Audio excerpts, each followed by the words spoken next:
even permanent, but I just didn't want to be like, Marcus gets a haircut, comes back, and he looks like, he's been butchered by Sweeney Todd. And I'm like, oh, I'm sorry, dude, my bad. He cut my throat and he turned me into a mince pie. What the fuck, dude? What the hell? It's delicious. It's sort of the same with also recommending people for a job as well. Like if you've got a friend that's just like, hey, bro, can you get me a job? It's like, if you know that they don't have a good work ethic, you don't want them to come in and then tarnish your good name at your workplace because of, they just want a job. And it's like, oh, but you can hook me up. You're like, you're up the top, so maybe you can make it happen. Totally. I wanted to ask you, Marcus, because you've got a tattoo, right? Before you had it put on your body, were you like looking over the design with a magnifying glass to make sure there were no like hidden penises or anything crazy? Were you thinking about it a lot, or was it kind of just like, this is what I like, done and dusted? I'm the second person. I'm not the first person. Okay. I knew the image that I wanted to get. It was like a band poster, and I looked at it, and I didn't go scouring through it going, hey, did the band put some subliminal message in their own poster? Yeah. So I didn't do that as such. I was like, yeah, I like it. I looked at it. I had it as a background on my PC for about 6 months. And I'm like, I'm going to see it every day, and let's see if I still like it by the end of the 6 months. And sure enough, I did. And I was like, all right, I'll just go to any tattoo artist. Like, I think one of my friends was going to get a tattoo, and he made really good friends with this tattoo artist. I go, oh, yeah, let me talk to him. I spoke to that guy, got it done, and it turned out really well. And then my friend never got the tattoo in the end. So it worked out. It worked out for me. I got this tattoo done. If it wasn't for him, I probably wouldn't have. But yeah. Like if you had it on your PC background and then you finally get the tattoo and the recycling bin is also included in the actual or my computer. And Marcus's porn folder directly above it as well. No! How did you guys know that's on my tattoo? No. He calls it Marcus's porn folder as well. Of course. I gotta know what it said. Gotta know what they are, guys. Come on. Here's a serious question for you, Marcus. When you look at your tattoo now, what do you feel? Yeah, that's just a part of my body. That's it. Okay.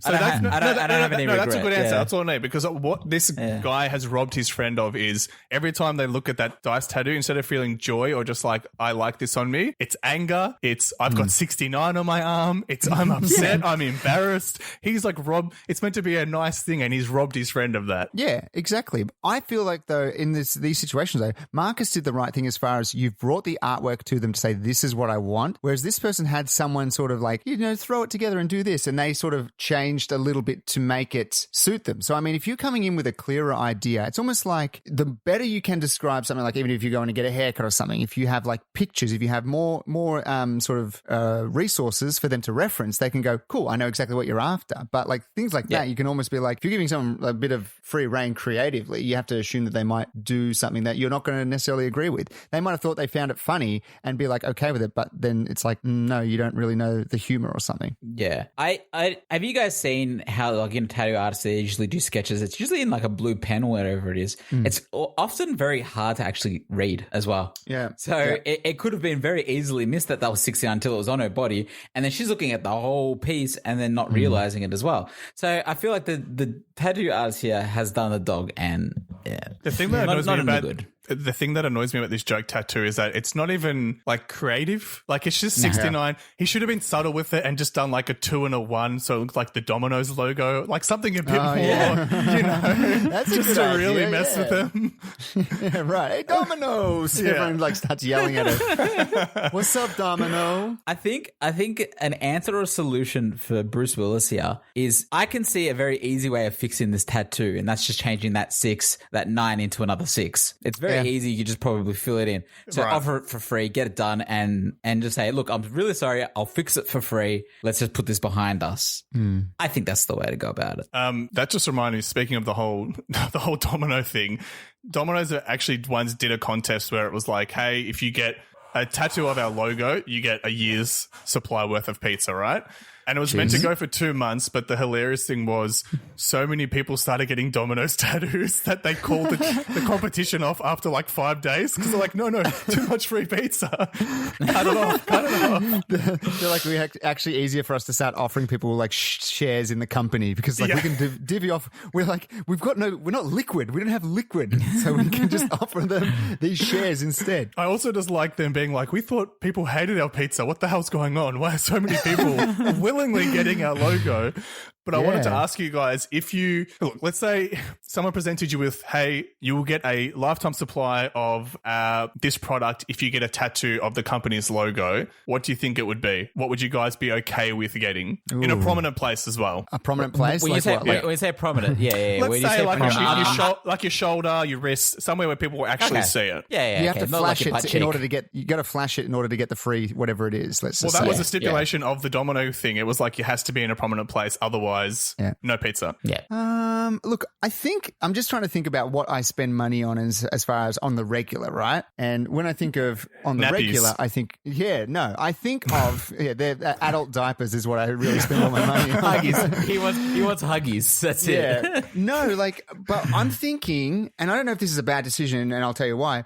I'm thinking maybe like Shell, the petrol station, because hey, we know that like petrol is one of those things. It's like you're going to need it for your car, and it does. It's a cost, right? The other thing is fuel and everything. Prices could be going up. It's unstable. It could be going up. We know our resources are going down. But the bad thing is, what if everyone turns to electric, and then in the end, I'm just left with this Shell tattoo on me? I feel like the Shell logo would make a great tramp stamp, Tom, just above the butt. So it's perfect for that. But, yeah. But look, the funny thing, I laughed for that because that's what I was considering as well, Tom. I was like, oh, really? I was like petrol because, you're always going to use petrol. It's always a pain in the ass to pay for the petrol. And the Shell logo itself is a shell. It's just, it's not even that bad. I was thinking BP even. But, I mean, take your pick. Yeah, take your pick. Well, Marcus, But then I thought to myself, what you do with the BP logo is you get it directly above your dick, and then you say the BP stands for big penis. Then you're fine. Then you're all good. Basically fine. That's it. Big You know penis. what? That's it. If I got Shell, I could then, once they just say Shell go bankrupt or something like that, I could add a Y on the end and be like, oh, it's Shelly. It's like a friend of mine that passed away. It's in memory of Shelly, and she loved shells. I'm sure your wife would love that. Yeah. Shelly. She'd be in. She'd be in on the game too. All right, You have to so I change your was name to thinking Shelly. Yeah. All right, I'm not going to go with petrol because I feel like, all right, Tom's gone with the petrol one. I'll go with my other alternative. I'll hook you up that's- with free petrol, Marcus, okay? Thank you. I will hook you up with Cadbury. Oh, a bit of chop chop. Right. I can never get enough chocolate. Like, it's one of those things that I can not have it for a while, but then come back and go, I love me a bit of chocky. You know? I was Love just a say, bit is of it fair chocolate. to say you love a bit of chocky? Yeah, it's very true. And if I get Cadbury, there's so many different ranges of Cadbury too. True. There's like true. the dark chocolate range, there's the dairy milk chocolate range, there's the Cadbury eggs at Easter time. Everything's for free, guys. Well, you've even got like their like drinking. I'm sure they have drinking chocolate and things like that. Yeah. Like, it's endless, Marcus. I was also thinking Coca-Cola, but no, Cadbury.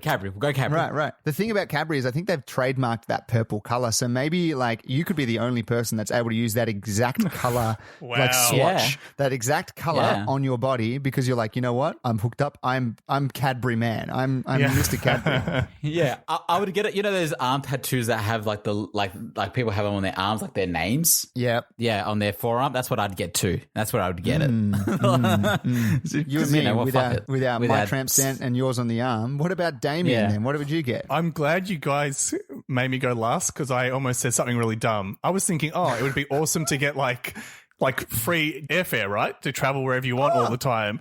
Yeah, it's not dumb. I was going to, no, but it's not dumb, but this is the dumb part. I was going to say, so I'd probably get like Virgin tattooed on me. And then I thought about it and I was like, no. I mean, you know why that's funny? It's funny because they actually were bankrupt, right? That's the only joke. exactly. there, Yeah, right? of course, There's yeah. no other joke. That's the only joke you can make about that. And I'm like, no, Sure. wait, there's like Qantas and Emirates. Why wouldn't I just go for one of those? So that's probably what Yeah, I'd do. for sure. And you know what? I mean, I'd go with the airline that has like the best first class situation. You got to go with something like an Emirates or one of those particular airline brands. And seeing as we can only travel in Australia at the moment, I would just be like trying to get a plane to like Geelong and stuff. Just like fly me to yeah. the shortest places possible because why not? But question though, if you got Virgin and they still had their air fares and all that, would you also get like free mobile phones and all that? Because they range. Oh, true. Still not worth it. but- I would say that's not. Yeah. It's not worth being branded a Virgin to get a free phone. I don't think so. I like the airline thing. At least now they've done that flight where recently in Australia where it was a flight to nowhere where you just jump on a flight for 7 hours. It flies around Australia and then it lands back exactly where it took off. And you just go see like Ayers Rock, Uluru, the Harbour Bridge and things like that, and then it just comes back. I don't know why you would do that, but I mean, if you had a free airfare, I'd say why not? Yeah, well, being on the plane is the least comfortable part of traveling. Right? Yeah, that sounds horrible. Did they say how much the tickets were? Not sure, but people were just like, I need to get on a fucking plane bad. So they had to do it. They just miss being like breathing in that stale air. If I could go on first class and do that 7-hour thing and it was at a relatively good price, then fuck yeah, I'd do that. I still don't think it'd be at a good price. It'd be worth it. You could just stay at home, sit on your couch and order plenty of good food. That's true. How do we want to finish with these guys? They're obviously having trouble in paradise. Oh. Trying to sneak that in.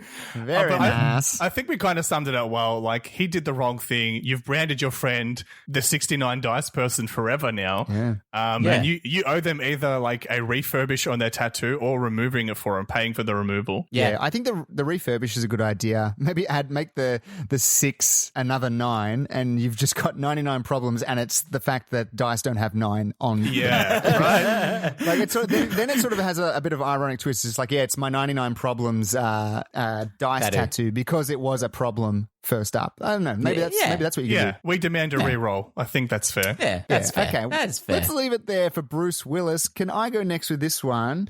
I'm going to stick with Friends as well because, hey, I love Friends. I'm going to go with Freddie Prinze Jr. from Friends. Now, Freddie Prinze Jr. Played the nanny that was he was going to be hired to look after Ross and Rachel's daughter, and he was overly emotional. He was like the overly emotional nanny. Okay. And he like played the recorder, and he would cry, and he would make biscuits and things like that. It's funny because I remember watching that episode. I'll go, "Hey, Liv, I know this guy, but he hasn't been around since like the early 2000s. It's Harry Prinze Jr." And she goes, "I don't think it's Harry Prinze Jr." I'm like, "Yeah, whatever." It's what's his name? It's Fred from Scooby Doo. It's Freddie Prinze Jr. Yeah, I should have known that. I was like, "No, I'm sure it's Harry. I'm sure it's Harry." You're getting confused with Harry Connick Jr. and Freddie Prinze. Yeah. There's too many juniors. Okay, so let's go with Freddie Prinze Jr. And Freddie Prinze Jr. writes in, fiance lets our son listen to inappropriate music. My fiance is a very immature and inappropriate guy, and we have a 10-year-old boy, and my fiance talks inappropriately in front of him, and he also lets him listen to inappropriate music when he's in the car with him. I have told him that I don't want my son listening to that kind of stuff, and I don't want him to be around inappropriate stuff, but he doesn't listen. I don't want my kid to be around that kind of stuff when he's older and out of the house. Then I don't care what he listens to. But in this house, there's no cussing or inappropriate language. My son starts to act out when taught this stuff. Am I in the wrong for getting upset about this? Freddie Prinze Jr. I feel like this is advice that Tom wants us to give, so he knows how he can tell his baby, like how he can speak in front of his baby. Like I feel like that's where Tom's yelling out to us right now. Damn. Not at all. I'm actually dialing this back to let's take it back a couple of years to when you were younger. I wanted to know because it's one of those things that like you get introduced. Like music is known to be like the bad influence. Gateway. I guess historically, it's like music was what every generation had to be like. This was the worst thing that's rotting the minds or causing youth to be bad. So was that something that I think it's a big part of growing up is like listening to music and first being introduced to music that has like inappropriate language or swearing or whatever it may be. Is that something that you guys had experienced when you were growing up? Man, I had 2 older brothers, so I never stood a chance when it came to listening to clean music. Like they were listening to Limp Bizkit and Korn and, all that type of music. But Sure. I will say when I was listening to that music back then, I don't think I thought it was cool language. I thought swearing was funny. Like there's this Limp Bizkit song where he's like, he kept saying fuck and he's like, if I say fuck 4 more times, that's 46 fucks in his fucked up rhyme, right? And to me, it was just like a funny swearing nursery rhyme. I didn't think of it like this is cool. It's like play school. But I will say like it probably made me swear a little bit more than I want to. But then on the other side of the spectrum, my girlfriend, she listens to rap and, like just, sexy R&B and stuff. And they say stuff like sleazy R&B. Yeah, I've heard one of her songs say something like, I almost drowned in the pussy, so I swam to the butt, like that type of thing, right?